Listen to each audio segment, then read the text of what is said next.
தமிழ்நாடு காங்கிரஸ் கமிட்டியினுடைய மேனாள் தலைவரும் அதுபோல மத்திய இணை அமைச்சராகவும் தமிழ்நாட்டில் நாடாளுமன்ற உறுப்பினர், சட்டமன்ற உறுப்பினர் ஆகிய பல பொறுப்புகளிலும் இருந்த அருமை நண்பர் சகோதரர் EVKS இளங்கோவன் அவர்கள் இன்றைக்கு இல்லை என்று நினைக்கிற நேரத்தில் அதை ஏற்றுக்கொள்ளவே நமக்கு நெஞ்சமெல்லாம் தயாராக இல்லை.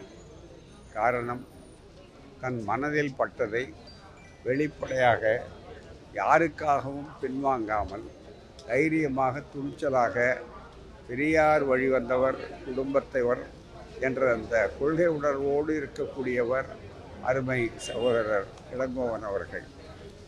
அவரை பொறுத்தவரையில் எந்த கருத்தானாலும் அதை சிறப்பாக வலியுறுத்தி சொல்லக்கூடியவர், சொன்ன கருத்தை ஒருபோதும் திரும்ப பெறாதவர், ஒரே ஒரு அமைப்பு, ஒரே ஒரு கொள்கை என்று சொல்லக்கூடிய அளவிற்கு அவர்கள் இருந்தார்கள். அரசியலிலே அவர்கள் முழுக்க காங்கிரஸ்காரராக, தேசியவாதியாக அவர் திகழ்ந்தாலும் சமூக உணர்விலே அவர் மாறாத ஒரு சுயமரியாதைக்காரர். அவர் தந்தையைப் போலவே நல்ல பகுத்தறிவாதி.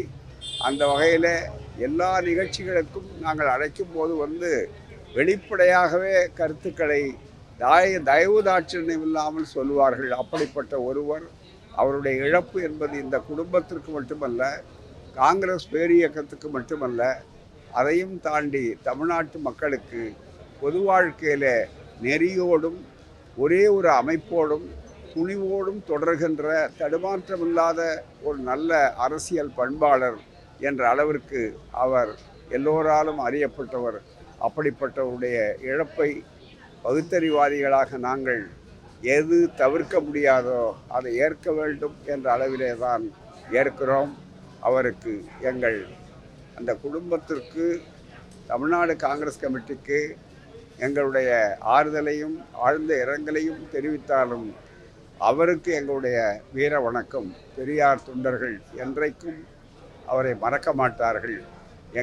அவருடைய நினைவும் அவருடைய துணிவும் எப்போதும் நமக்கு எல்லோருக்கும் வழிகாட்டட்டும். புதிய வரலாறு படைப்பதற்கு அவர் போட்ட பாதைகளிலே நம்முடைய பயணங்கள் செம்மையாக தொடரட்டும் என்பதுதான் எங்களுடைய செய்தி.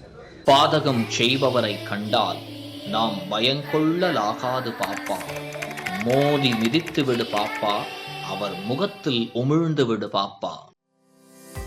அண்மை செய்திகளை உடனுக்குடன் தெரிந்து கொள்ள இணைந்திருங்கள் இயம்நாடு தொலைக்காட்சியுடன்.